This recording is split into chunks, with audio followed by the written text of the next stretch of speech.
Muy buenos días para todos y todas en este nuevo capítulo de Matriz de Opinión con el apoyo de CA Estudios, el Centro de Estudios para el Desarrollo Integral y el CEAP de la Universidad de Buenos Aires. Hoy nos acompaña nuevamente Juan Pablo de María, filósofo y magíster en Relaciones Internacionales, para una vez más tratar de entender la complejidad de la región latinoamericana. Muy buenas tardes, Juan Pablo, ¿cómo te encuentras? Muy buenas tardes, Daniel. Muy bien, ¿y vos? Gracias nuevamente por la invitación a vos y a Alejandro Quito-Daona. Un placer estar acá con ustedes nuevamente. El placer es nuestro, Juan Pablo. Para entrar en materia, solemos nosotros desde las ciencias sociales pensar mucho en el sistema político, en el régimen, en la tradición parlamentaria, en la tradición presidencial, y a través de esas categorías tratar de entender nuestros sistemas políticos. En esa lógica, podríamos actualmente, en la coyuntura actual de América Latina, pensar bajo la lógica de izquierda y derecha a nuestros gobiernos. Y yo creo, Daniel, ante tu locución, lo que planteás, que hoy en día tenemos el desafío de empezar a pensar con otras categorías, no sé si nuevas, pero sí distintas o diferentes a las de izquierdas, derechas, con todos sus matices y en el amplio abanico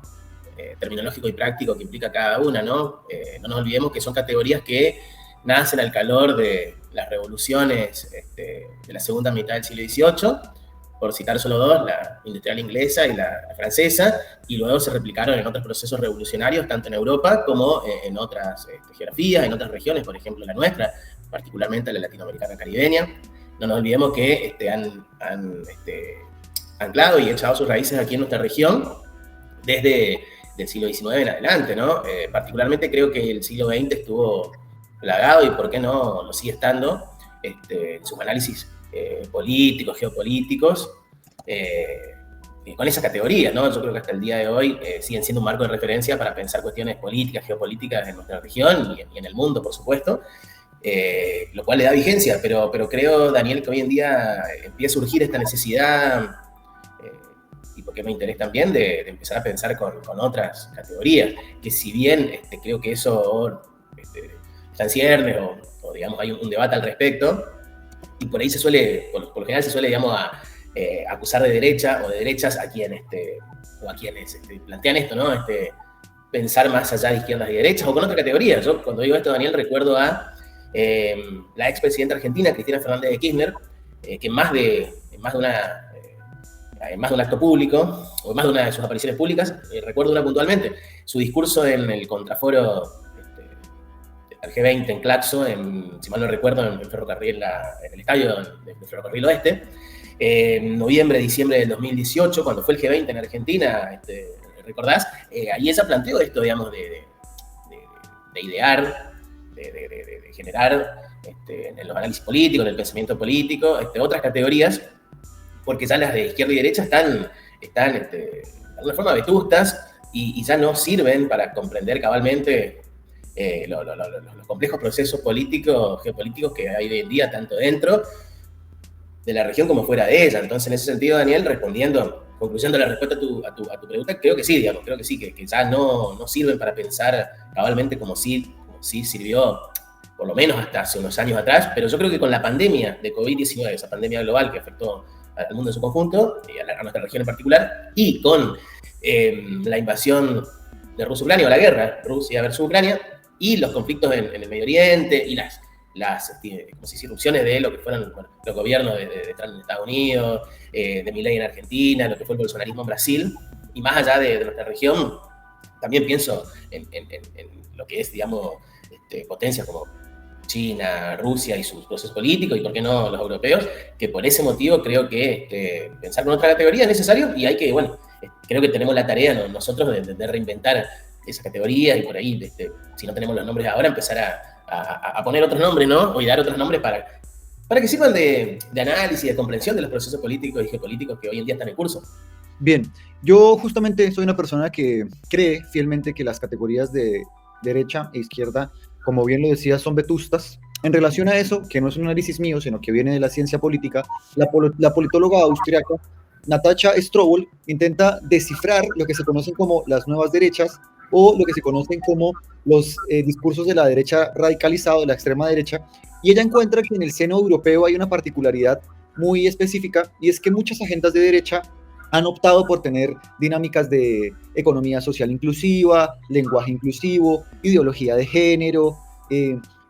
agendas que eran, digámoslo, muy habituales para poder pensar lo que los partidos de izquierda demandaban en un ejercicio electoral. Con lo cual resultaba muy loco pensar cómo ahora partidos de derecha están asumiendo agendas que son de izquierda, pero siguen teniendo un lenguaje de extrema derecha o radicalizado, con lo cual pareciera que la nebulosa electoral se hace cada vez más bruma y más difícil de leer. Entonces, en ese sentido, como bien lo plantea Juan Pablo, me resulta muy interesante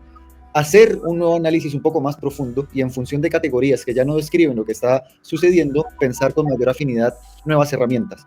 En ese sentido, volviendo a la región latinoamericana, ¿qué crees que como una nueva herramienta o categorías de análisis podríamos usar para dar cuenta de los nuevos procesos políticos, en particular en nuestra compleja región latinoamericana? Claro, sí, siguiendo lo que vos planteabas, Daniel, y citaste a la politóloga austríaca, que comparto plenamente esto que decías, y también esto de lo vetusta que son estas categorías de izquierda y derecha para pensar los procesos políticos tan complejos que acontecen en nuestra región. También creo que tiene que partir del análisis, de la reflexión de los procesos políticos en curso. Yo, cuando hablo de esto, no quiero pecar de estatocéntrico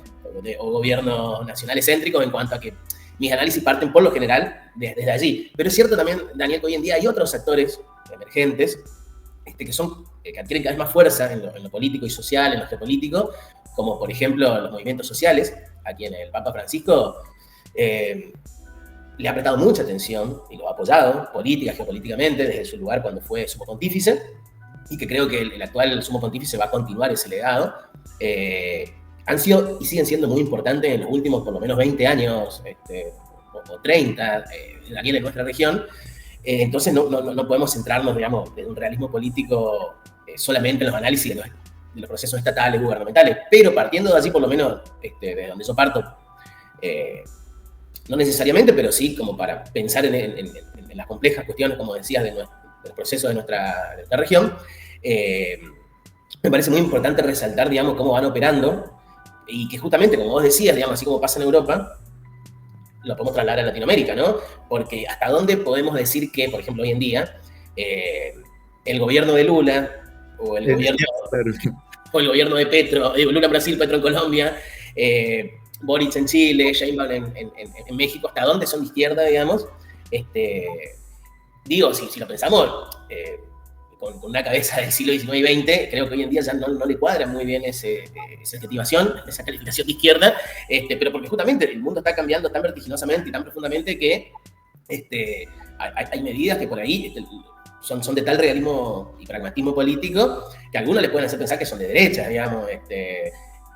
Ejemplos hay sobrados al respecto, pero a la vez, vuelvo al realismo y al pragmatismo político, que ideológicamente, discursiva, retóricamente, se los puede identificar como de izquierda por sus procedencias, por sus derroteros, orígenes, etc. No los hace, me parece, políticamente, digo, en sentido práctico, fáctico, de izquierda. Por ejemplo, a ver, aquí en Argentina, el gobierno de Javier Milei, que uno lo puede catalogar también con estas categorías tradicionales como de derecha. Sin embargo, el gobierno argentino mantiene una política de asistencia social basada en subsidios a las clases más desfavorecidas o a los sectores más desfavorecidos para evitar el estallido social, lo cual son políticas que provienen de los gobiernos peronistas, kirchneristas, identificados como de izquierda o centroizquierda, y este gobierno las mantiene por una cuestión muy pragmática de realismo político. Y bueno, y en ese sentido, ¿hasta dónde se puede decir que es de derecha? Digamos, entonces, digo, pero así también el ejemplo, por ejemplo, peruano, que lo hablamos la vez pasada, ¿bien te acordás del puerto de Shanghái, de Shanghái, ahí en Perú? Obra gracias al gobierno del Estado chino. Bueno, podemos decir que por eso el gobierno de la señora Dina Boluarte es de izquierda, porque hizo un convenio con un gobierno comunista como el de China, cuando se decía, y aún se dice, pero se decía con mucha efervescencia que es de derecha, que hay un golpe de Estado para barrer justamente a un presidente que era de centro izquierda, y ahora con esta medida pasa a ser de izquierda, comunista, por una cooperación bilateral con China, y no sé, creo que no, digamos, creo que ahí donde vos decís, siguiendo tu pregunta, qué categoría podemos analizar, y bueno, yo en ese sentido vuelvo a la tradición, sin caer en el conservadurismo, pero esta tradición de realismo y pragmatismo político, propia de la modernidad y la contemporaneidad occidental, Daniel, sin por esto desmerecer otros pensamientos, otras ideas, que proviene, que va más allá de Occidente, pero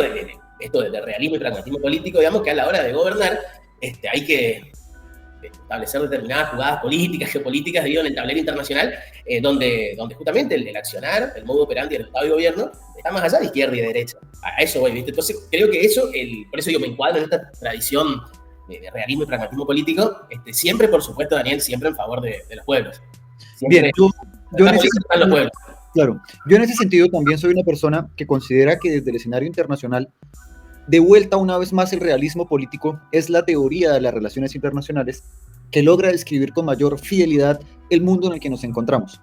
En esa lógica me resulta muy interesante desde este vector que analiza la tecnología y el orden internacional, pensar cómo nuestros sistemas electorales actualmente tienen un ingrediente que en el siglo XVIII y en el siglo XIX e incluso gran parte del siglo XX no teníamos, que tiene que ver con este nuevo sistema de gestión de la opinión pública vehiculizado por las plataformas sociales, por la inteligencia artificial, por la extracción masiva de datos y cómo estas nuevas herramientas logran tener un impacto muy grande en nuestros sistemas electorales. Con lo cual, una de las categorías que habría que analizar para pensar nuestras democracias en esta lógica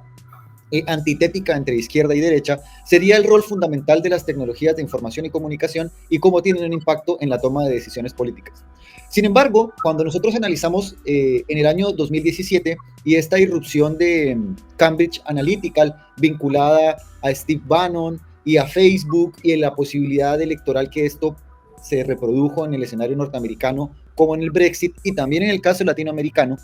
se ha hablado mucho entonces en relación a esto de los neofascismos y cómo estos neofascismos utilizan estas grandes plataformas digitales de desinformación para lograr tener un impacto en los sistemas políticos y electorales.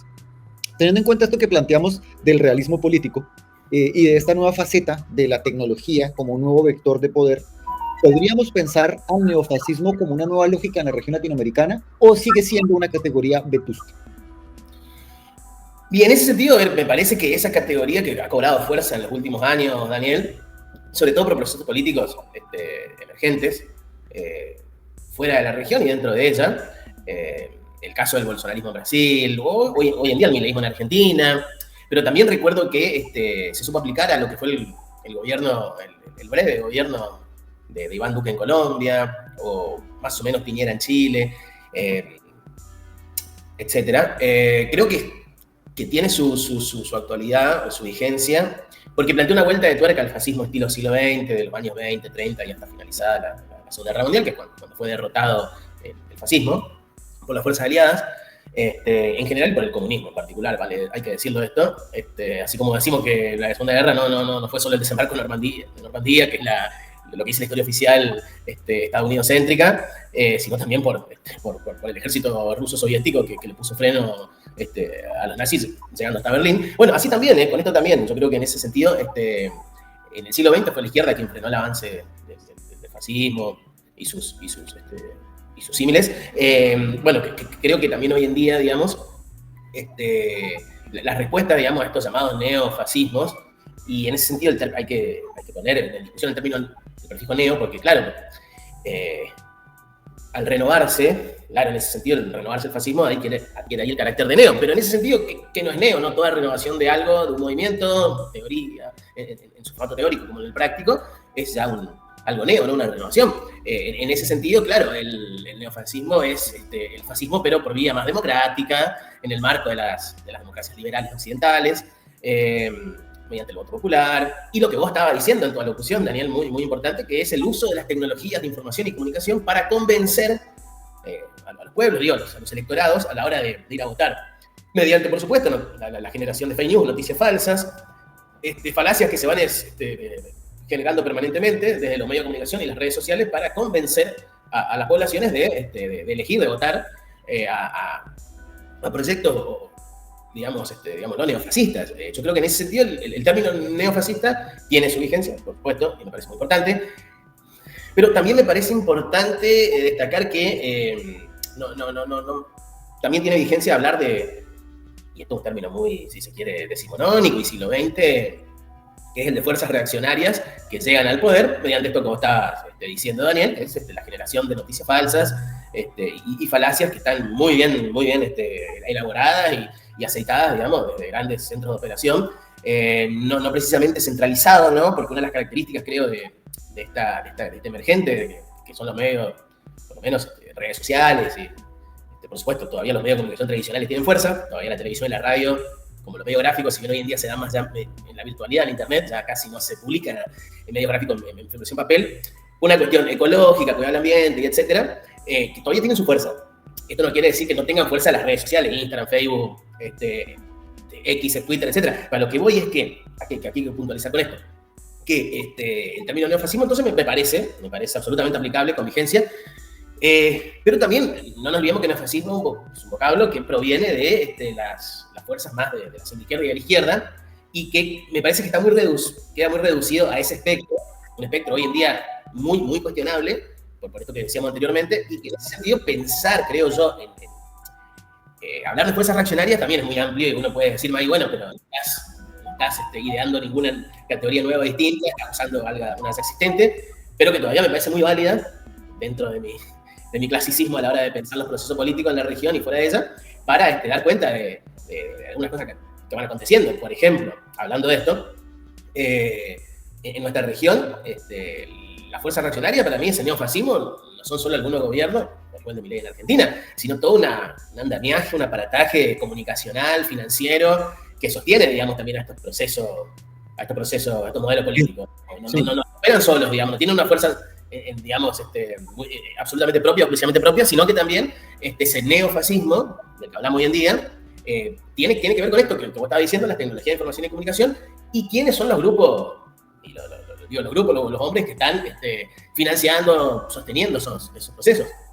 Bien, en ese sentido, a mí me resulta muy interesante cómo justamente en esta vinculación entre el poder real, los medios masivos de comunicación, las tecnologías de la información y comunicación y los diferentes elementos de poder real en los diferentes países latinoamericanos, se ha logrado dar una visualización a diferentes procesos políticos y categorizarlos de izquierda. Cuando hablamos, por ejemplo, nosotros del proceso acá en Argentina con el kirchnerismo en su versión de Néstor y luego su versión de Cristina, o los diferentes modelos de procesos de redistribución de la ganancia a través del PT en Brasil, o a su vez el mismo proceso que tiene que ver con Correa o Evo Morales, nosotros, o por lo menos desde mi lectura, hay una enorme política redistribucionista, hay una enorme política vinculada a darle voz y voto a nuevos sectores, pero utilizando la categoría de izquierda, dudo que sea una categoría de esa naturaleza. ¿Cómo podríamos entonces pensar esta categoría que se le dio en las décadas del 2000 al socialismo del siglo XXI? Qué buena pregunta, porque fíjate que, siguiendo lo que vos estabas planteando, Daniel, que si bien Venezuela fue el laboratorio, digamos, de ensayo de lo que se dio a llamar socialismo del siglo XXI, por más que desde otros lugares se le llamó chavismo, hay quienes preferimos el término socialismo del siglo XXI porque data de un proceso político y geopolítico internacionalista, no solo nacional venezolano, que si bien podemos más o menos rastrear sus orígenes en Venezuela en la segunda mitad de la década de los 90, en el siglo XX, más precisamente en 1998 y de ahí en adelante, tuvo que ver con sucesos, acontecimientos de carácter internacional que dieron lugar a ese movimiento que se dio a llamar socialismo del siglo XXI. Por ejemplo, Daniel, lo que fue la estrepitosa caída de la bolsa de Wall Street en ese 1998, que si bien no fue de la magnitud del crack del 29, pero fue una caída importante, lo que posibilitó, digamos, un cierto repliegue de los sectores más reaccionarios y conservadores, más rancios, en contra justamente de la liberación de los pueblos y la lucha por igualdad, dignidad, libertad, etc. Y uno justamente en la región repercute hondamente justo y precisamente en Venezuela. Si bien Cuba ya venía, digamos, con el mote de izquierda comunista, lo que acaece en Venezuela con la conducción de Hugo Chávez en 1998 y ahí en adelante, cómo repercutió en los demás países de la región, de los 2000 en adelante, por lo menos hasta 2015-16, fue realmente revolucionario, más allá de las críticas que se le hacen por izquierda al carácter revolucionario de estos procesos políticos. Yo creo que han sido revolucionarios porque han planteado justamente no solo una distinta o nueva retórica para justificar, pensar, analizar los procesos políticos, sino también, Daniel, porque plantea una praxis distinta, novedosa, en cuanto al modo operandi de los gobiernos, de los estados, con relación a otros actores emergentes, como decíamos anteriormente, ocuparon lugar los movimientos sociales. No nos olvidemos que los movimientos sociales en ese contexto empiezan a tener fuerza, porque se venía en la región, digo, de gobiernos neoliberales, por supuesto con carácter democrático liberal, republicano, ya no en formatos de dictaduras cívico-militares, como ocurrió años y décadas atrás, en el mismo siglo XX. Y entonces, en ese sentido, claro, hubo un fuerte repliegue también de los sectores más políticos, de gobierno del Estado y sus afines, y ante eso surgen los movimientos sociales, digo, ¿no? Como una respuesta a ese neoliberalismo más duro y crudo, que justamente yo creo y considero que los procesos políticos del gobierno del Estado se sirvieron del apoyo de los movimientos sociales para llevar adelante sus programas, sus planes de gobierno. No nos olvidemos de eso. Ha sido muy importante el accionar de los movimientos sociales como actores no estatales, no gubernamentales, pero que se metieron, digamos, a operar con el Estado, con los gobiernos, articular políticas, acciones políticas, ideas, proyectos, para justamente no terminar con el neoliberalismo. No terminar con el neoliberalismo sigue existiendo, sigue vigente, lamentablemente, pero digo, que hoy con esto por lo menos fueron como una suerte de freno, digamos, al avance neoliberal. Pero claro, fue tal, digamos, el golpe que padece el capital internacional, transnacional, global en el año 1998, que eso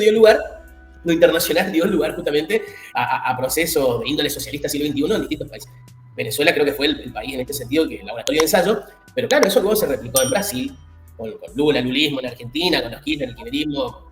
y continuó en otros países. Vos escuchabas hablar del poder real, por ejemplo, bueno, un término que va al dedillo en esto que estamos conversando, Daniel, porque no nos olvidemos que también en el contexto de este avance del neoliberalismo ya después de la primera década del siglo XXI,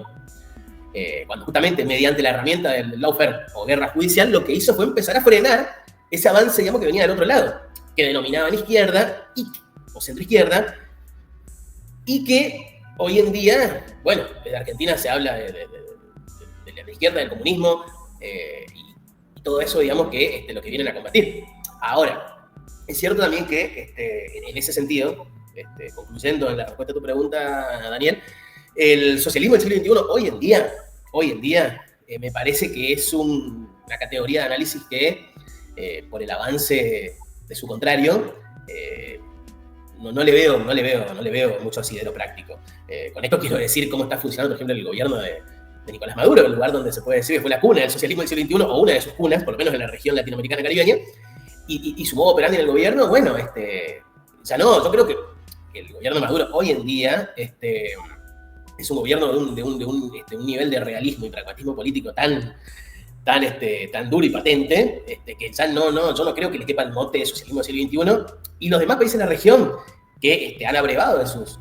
idearios, como el caso de Colombia con el gobierno de Petro, Brasil con el gobierno de Lula, en México y Boric en Chile, por citar solo algunos, aún hoy, digamos, menos que menos les cabe ese mote. Yo creo que todo este gobierno, de algún modo, Daniel, para usar una terminología vetusta, han hecho un viraje, un giro hacia el centro, para poder gobernar, porque yo creo que si no hubiesen hecho esto, hubiesen perdido elecciones y no estarían gobernando hoy en día sus países. Justamente una de las cuestiones que a mí me resulta muy interesante, que tiene que ver con este uso de categorías que ya no responden a la lógica actual, ni de la política de la administración interna, ni tampoco de la geopolítica, pero volviendo a lo que me resulta muy interesante, es cómo, sí, de una manera muy exitosa, la nueva derecha sí logra categorizar de una manera que electoralmente sí le funciona a los de izquierda o extrema izquierda, de una manera en donde sí logra tener un efecto muy particular en los sistemas electorales. Pero volviendo a esto que hablas, que me resulta muy interesante respecto a las categorías de los nuevos movimientos sociales o de los movimientos sociales, podríamos pensar que esta nueva vertiente electoral va a tener efecto o ha tenido efecto en la política actual en América Latina. Sí, desde ya creo que sí, que ha tenido efecto, siguiendo lo que vos decías, digamos, la actual, entre comillas, derecha, que ha tenido un avance significativo a nivel de gobierno y de Estado, digo, ha sabido llegar a lo electoral y ganar elecciones, por ejemplo, en el caso de Argentina, en su momento en Brasil con Bolsonaro,